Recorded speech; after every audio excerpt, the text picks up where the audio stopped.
Every year, as summer stretches across Denmark and the pace of life begins to soften, something remarkable happens.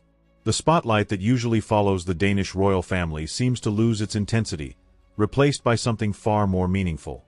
Instead of grand palaces filled with formal ceremonies or glittering state occasions, King Frederik and Queen Mary make their way to the peaceful town of Gråsten, where a cherished tradition quietly comes to life once again. Yet this is about far more than a summer holiday. It is a story about belonging, loyalty, and a connection between a royal family and its people that has stood the test of time. Stay with us because this year's return carries familiar warmth, but also fresh reasons why the Danish monarchy continues to capture hearts across Europe. Welcome back to Royal Scope, where we explore the remarkable stories behind the world's most admired royal families. If you enjoy thoughtful royal coverage that goes beyond the headlines, remember to like this video, share it with fellow royal enthusiasts, and subscribe so you never miss our latest updates. On the 6th of July, the streets of Gråsten will once again transform into a sea of Danish flags, colorful flowers, and smiling faces as local residents gather to welcome their king and queen. It is a scene that unfolds almost like the turning of a favorite page in a well-loved book. Mayor Erik Lauritsen will officially greet the royal couple before introducing members of the town council, but everyone knows the real magic happens during the short walk through the town. That journey may only last a few minutes, yet every smile exchanged, every handshake offered, and every bouquet accepted adds another chapter to a relationship built over generations.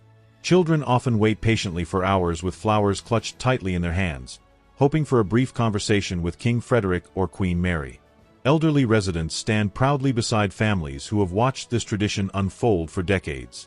It is as though the streets themselves awaken with excitement, whispering stories from summers gone by while eagerly anticipating the next unforgettable moment. The royal couple never appear rushed. They pause, they listen, and they make every encounter feel personal. That simple willingness to connect has become one of the monarchy's greatest strengths.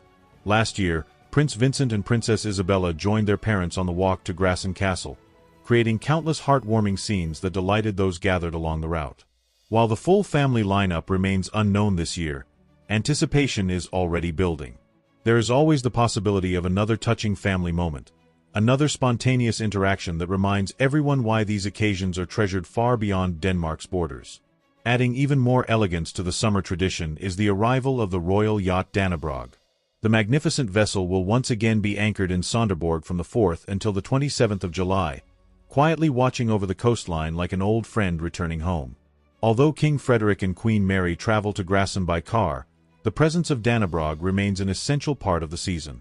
The yacht has become almost a royal ambassador itself, a graceful symbol of continuity that local people eagerly await every summer.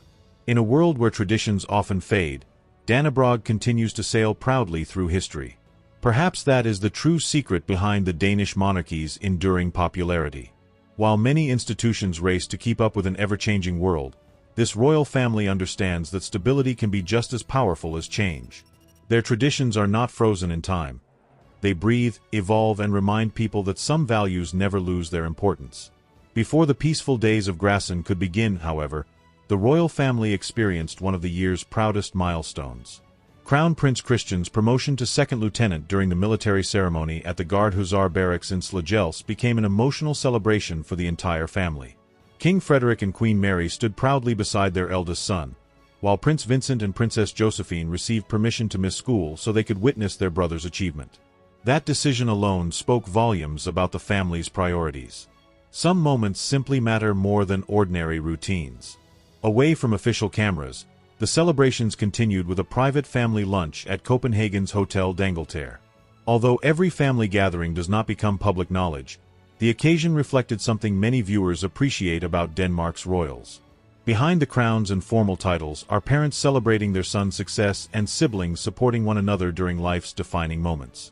Those genuine family bonds often resonate more deeply than even the grandest royal ceremony.